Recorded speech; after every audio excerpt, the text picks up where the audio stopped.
going to be talking to Dr. D. Anthony Miles. Derek is that's who I'm going to be calling him today, Derek. Derek is one of the contributing authors of a groundbreaking anthology about 13 professionals. Okay, about 13 professionals who want to describe their path to getting their PhDs. And being a doctor myself, I know how it is. I know how tough it can be. It's not just because of the work. Many times it can be mentally exhausting.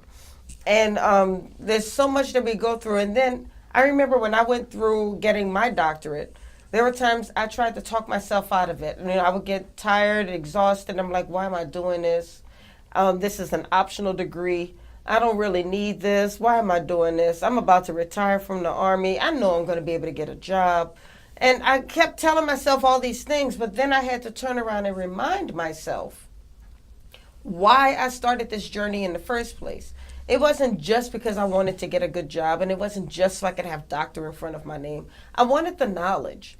And then I also looked at the fact that I had a daughter who was having her own struggles in school, and I did not want to give up, knowing that if I gave up, she's watching me. And I wanted to be able to set the example for her. So then I kept going, and I kept moving on and moving on. There were times I was tired.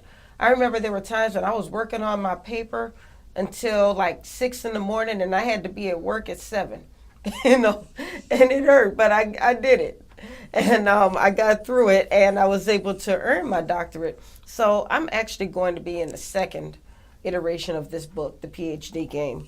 But right now we're just talking about the first. And we're going to talk to Dr. Derek Anthony Miles, who is one of not only just a contributing member of this team, but he's also the type of person who not just wants to write his story and just sit back and wait for the royalties to roll in. He is so invested in making sure that this book becomes a success. So I'm really looking forward to talking with him, and then not only just talking with him about the book, but all of the wonderful things that he's doing, because he is a motivational speaker. He is also a businessman, and he's a marketer, a master marketer actually.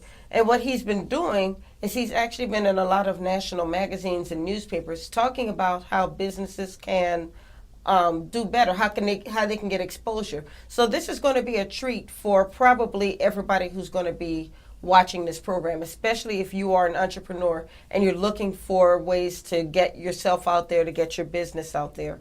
And then for those of you who are going to the Black Doctoral Network, which is going to be in Charlotte, North Carolina, at the end of this month, he's also going to be one of the keynote speakers.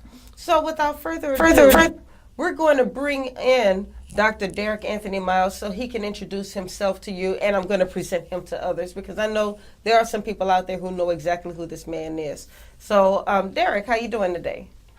Hey, Rhonda, how you doing? You hear me okay? I'm wonderful. I hear you. Thank you so much for joining us tonight. My pleasure. I don't know if you heard me, but I was saying some great things about you because I do think that the things that you were doing out there, not only with the PhD game, but the things that you were doing with entrepreneurship, with being an expert witness, and which I think is amazing. I mean, that shows a lot about yourself, that people would actually ask you to be an expert witness in an actual court case.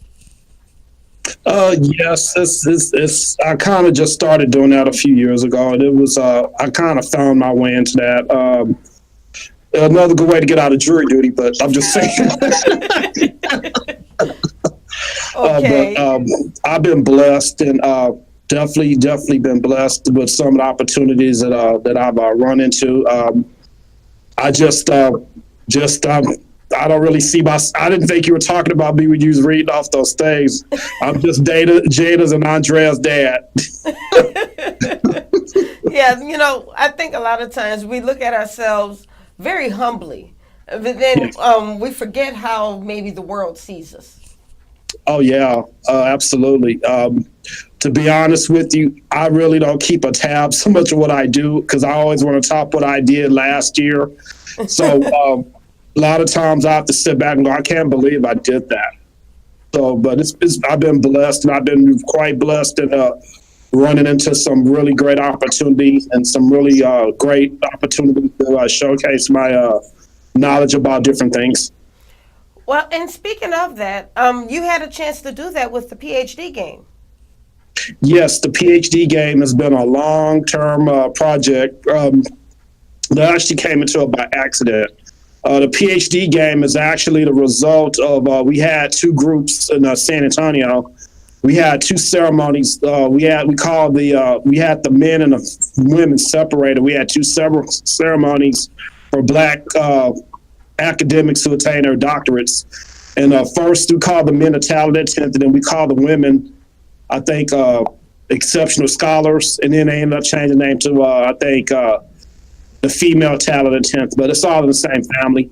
And what we wanted to do was showcase their dissertation work, so their doctoral work in a public library. So we worked something out with the San Antonio Public Library. And we're able to put their dissertations for reference in the public library, Carver Library. And then the next thing we were doing is working on a book about the people's stories, how they got to, what was their journey to get their doctorate. And there's some stories in the book that are sad, some that'll make you happy, and some that'll make you go, wow, I can't believe somebody had to experience or deal with something like that. So, but my story's in the book, and there's some really interesting stories to be told. And I think that I really stand behind this book. I think this book could be a game changer. Well, tell me about your story. First of all, what made you decide? Because you were already a businessman before you started this journey. Yes. You were already doing a lot of things. What made you decide that you wanted to pursue a PhD? I actually did it by accident. I was actually wanting to go to law school. I wanted to study venture capital because my background, I was always interested in entrepreneurship. So I wanted to study venture capital, and I was going to go to law school. And I said, why don't I consider just going and getting a doctorate instead of going to law school? Because I'm not going to really work for a company. Yes. And having a law degree and not using it is really a waste. So I said, well, why don't I just go get the doctorate, and it'll give me more options in terms of what I want to do. And then I picked my particular field because I wanted to build my consulting practice around it. And I became interested in entrepreneurship by accident because when I was working at the bank, I got downsized. My second daughter was just born. And I got a dose of reality, and I said to myself that I wasn't ever going to let anybody tell me that I don't have a job anymore. Yeah. So that pushed me to start my own business. And I've been blessed ever since. And how I got to my doctorate was I went to an information session, and the lady that I called that was over the doctorate program hung up on me on the phone when I first called the university. Wow. So we started off on the wrong foot. It sounds like it. Yeah, then the university that I went to, I experienced some things that probably most doctoral students probably shouldn't experience. There's racism, obviously. There's favoritism, and then there's just flat out unfairness. Yes. And when I started talking to other Black PhDs, I found out there were similar stories like that, about them not being told about different resources, about information being hidden from them. And then I said, you know what? It would be cool if we could take all these collection of stories and people's experiences and put them in book form and have some people that are coming up behind us and learn from our experiences. Yes. And that's basically how the genesis of the book came about. So tell me about some of the people who we can find in this book, because there are, all of them are PhD holders or doctorate holders, but they have a lot of different backgrounds. Yes, we have a different mosaic of people that contributed to the book. When I first started putting together the book, I actually went on a national website for doctoral people that own doctorates. I forgot the website, and I didn't get any hits. I was really surprised. And then as I was starting to put the book together, I started noticing that some of the people were telling me stories about, like when I was in school, the teacher thought I was slow. It put me in a slow class. Okay. And I talked to two other brothers that, that had similar backgrounds, and then we found out it was a common pattern that they were putting black boys in special ed or slower classes. Can you believe that? I tell you what, it's not just boys. I found, especially when I was fighting with my daughter's school back when we were in Belgium, she was going to the American school in Belgium, and my daughter learned differently than others. She was not Absolutely. slow. She was very smart, but Yes. she had a lot of other things going on and a depression that happened, which blocked her from learning the way she could. And instead of these teachers recognizing that and helping her through that, they wanted to try to put her in different classes. They would single her out, and which all that did was actually affect her even more. And she didn't actually blossom until I wound up sending her back home, and she wound up having teachers who actually had a real interest in her learning. And it worked out. I mean, she was accepted to 6 different colleges when she graduated from high school, and she's now going to Clark Atlanta University. And there was a time when she didn't think she could even go to college because of the way these teachers treated her. So it's amazing how a teacher can actually affect the way a child learns. I totally agree with that, Rhonda, and I'll say this. I remember something I heard one of the activists say. He called the public schools killing fields. And I didn't understand why he said that. And then it wasn't until I got older when I started understanding what that meant was you should never underestimate the intelligence of a child. Yes. And it wasn't until I became a parent where I saw the cycle happen all over again. My oldest daughter, they tried to say my daughter was dyslexic and couldn't read. My daughter got a full scholarship to go to Xavier University. Yes. She graduated cum laude she went to early college program here in San Antonio. And, what if we'd have listened to that teacher saying that? Exactly. I would have listened to the teacher saying that I couldn't read and I need to be in a slow class. Exactly. And if they did that to me and your kids, and your daughter, who else do you think they're doing that to? It seems to be pervasive with somebody that believes they're doing you a great service. They're doing you a great disservice. Right. All kids learn differently. And first of all, one of my colleagues told me that person that said my daughter was dyslexic was not licensed to make that assessment. Exactly. Had I known that, I would have taken a different course of action. And I didn't get mad until later, but yes, that's pretty common. That's very common. And some of the people in the book talk about that. The teachers want to actually put more energy into the kids who are learning easier. The kids who are making the straight A's. Not every child is going to make straight A's. I can tell you what, sometimes my grades might have been lower than somebody else, but when you started to compare what I knew versus what that other person knew, it was a totally different story because It's not just about learning, it's about actually knowing. And sometimes people with higher grades are just good memorizers. Well, absolutely. And as I got older, got more pronounced in studying about intelligence and academic performance, there's actually 3 types of intelligence. There's a theory by a guy named, I think his name is Sternberg. I believe he's a professor at Stanford. And he says there's basically 3 types of intelligence. There's practical intelligence, there's analytical intelligence, and there's creative intelligence. And most people have 2 out of the 3, and the only exceptional people have all 3.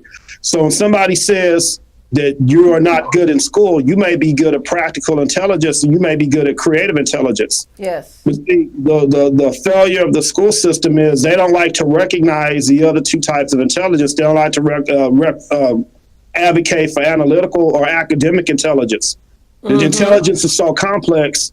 Just because you didn't do good in school means you didn't do good in that subject, but it's not overall assessment of your intelligence or capacity to learn. Yes. So I argue with teachers all the time about that. And this emphasis on intelligence is basically some of the things that they did in Nazi Trump in Germany, trying to categorize people by what they perceive as intelligence. And you can't do that. Intelligence is too complex.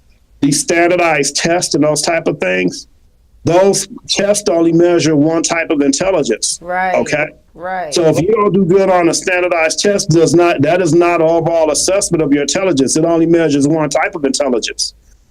Some people learn differently. And had I not read about Sternberg's theory on the triarctic view, I believe I'm saying it right, of intelligence, I wouldn't be able to argue that when the teacher told my daughter she wasn't smart because she couldn't do a certain problem or whatever, and which is totally untrue. Well, I tell you what, I consider myself an expert grammarian. I consider myself an expert when it comes to punctuation. But ask me to make a sentence tree. I will not be able to do it. Well, intelligence is so complex. You can't you really can't measure intelligence. You can only measure indexes and frequencies. Yes. So people try to say it. I heard a guy say this on a radio program. He thought that black people were less intelligent than white people. And I said, had I been on that show, I'd have gave him that work, because that is totally untrue. And that's the age-old myth used by white supremacists to say that black people aren't as intelligent as white people, which is totally untrue. Well, remember there was the bell curve, and that's what that book was basically all about. Well, they call it racial research. Mm-hmm. Where they're already starting from a racial agenda, trying to say that somebody's not intelligent based on a test that they put together, where they can say, well, black kids aren't intelligent in this and that, but it doesn't measure everything. So you want to tell me black people are not as intelligent as a certain other group of people? Well, what's the basis for that? Right. You can't really say that. But there's basically 8 types of intelligence, and a test only measures one of them. So, like, there's one, I don't know if you're familiar with Howard Gardner. He's a Harvard professor's theory on the 8 frameworks of intelligence. There's actually 8 types of intelligence. You know, people that are good at dancing, they call it kinesthetic intelligence. People that are good at remembering the Bible, I forgot what intelligence index that was, but when somebody says that a certain race of people is not intelligent as another one, and they're not familiar with Gardner's theory of the multiple intelligence. And I argue that fact all the time. When I say that, they freak out. They freak out. Absolutely. Well, I have something for you, though, because believe it or not, there are white kids who go through the same thing. I actually have some comments from Keith Ewan, who is actually a very good friend of mine. And what he said is he wants to know if this holdback actually starts in high school, because he actually had some similar battles that we're talking about with his own children. And this is a white male. So I think sometimes it's about teachers and their preferences. I totally agree with that. And I'll add this to what you said, Rhonda. Mm-hmm. You have to understand that school is based on a concept of capitalism. You can't have an A student unless you have a B student or a C student. Yes. So a lot of the school system is based on capitalism, and the school system is based on competition. Mm-hmm. And the competition is whoever scores highest gets, wins the prize or is the best. Yes. Now, when I started my doctoral program, it was people that made straight A's in every class. I didn't make straight A's in all my classes, but when I graduated from school, I set a record at my university for publishing the most journal articles from a dissertation. Okay? Right. Grades in your class didn't predict that. The grades, straight A's didn't predict that. I wrote a book for my doctoral work. Mm-hmm. I've been interviewed in Forbes. I've been interviewed at NBC, ABC, Fox. So all of those people that made straight A's in my doctoral program haven't done a fourth of the things that I've done. Okay? Right. So grades are not an indicator of intelligence. Grades are an indicator of how well you performed in that class. Remember what we said, intelligence is very complex. Mm-hmm. Just because you're not good in one subject that's not an overall assessment of your intelligence. That's that bell curve crap that tries to say, well, if you don't learn one kind of way, they only talk about analytical intelligence. They don't talk about the other 7 intelligence types. Mm-hmm. Well, then that's easy for you to say that somebody's not smart if you only measure one type of intelligence. Well, let me ask you this now. Did you notice when you were reading some of the stories in the PhD game? Did you notice whether some of the authors may have gone through some of this themselves? Oh, absolutely. Some of them did not hit their intellectual stride until later. Mm-hmm. Some authors had more challenges than others. One of the authors in the book, I'm keep it a surprise for you. She was dealing with domestic violence with her husband, and he didn't want her to go to school. And she had to fight her way into going to school because he would throw her books away. One time he went into the class and snatched her out of the classroom because he didn't want her to go to school. Now, that's an ignorant brother, whoever he is, that did that. Mm-hmm. Don't you know that you want your woman to be educated? Because if you have a smart woman, you have smart kids. And I don't know what's wrong with these men, especially brothers that's, coming from that Neanderthal mindset where, the woman should be dumb, pregnant, and barefooted. That's really stupid. And that's just one challenge that some people have especially with a doctorate, when they're pursuing a doctorate, because many people are already well into their careers. They're probably already married with children, and they're trying to pursue a doctorate. And I think that's what makes the PhD game so special, because there are people from so many different backgrounds who have so many different challenges, but they stuck with it. And so that's why I was wondering. Most of the people in the book around are women, and they have a compelling story to tell. And what I wanted to do when we put together this collection of authors is I want them to tell their stories, however sad, however happy, because at the end of the story, they won. There's a happy ending. There's a rainbow. They got their doctorate and they joined the ranks. They joined the fraternity of academics. Yes. The PhD and your doctorate is the highest or the apex of education. Nothing can top that. And everybody has a journey. Everybody has a different story. My dad made me put myself through college because he couldn't afford pay for all of us to go to school. So I had to go make it happen. Yes. I was angry at the time, but my father was trying to teach me how to be a man. Nobody's going to give a man anything. You have to go out here and make it happen. That's the good thing about the PhD game is that they actually did make it happen. Now, Keith Hewen, who I just told you about, he says that you hit a home run with this interview. Oh, thank you. I got into a intellectual debate with a guy trying to tell me about intelligence, and he was trying to allude to the fact that he thought a certain segment of society was less intelligent than a certain segment of society. And I said, when you say that, what's the basis for your comment? Are you saying it because the other people need help, or are you saying it because you're trying to stick your chest out and trying to say that you're more intelligent? Because if you try to keep a race of people down, one of the first go-to derogatory statements that you make is using intelligence, like our president does. When he talks about Maxine Waters and other people that happen to be African-American, he went to the all racist card talking about, well, you're not smart, you're not intelligent. Now, here's a man who's trying to say he's more intelligent than Maxine Waters. He got caught with a porn star, but he's smarter than her, right? Right. Really? Okay, but on that note, we do have to take a bit of a break. So I want to thank you, Dr. Miles, for joining us today. I appreciate it.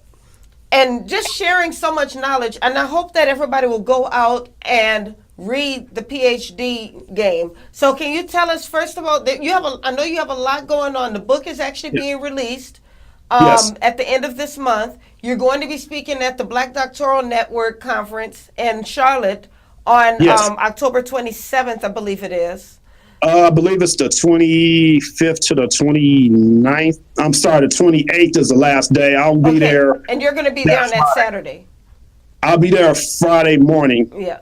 And I'll be there Friday morning, yes. And you're also going to be at the Twig bookstore in December. And New Orleans, Louisiana, they are coming to the New Orleans Black History Month weekend, literary weekend here in New Orleans, which is going to be February 22nd and 23rd. Some more information is going to follow on that.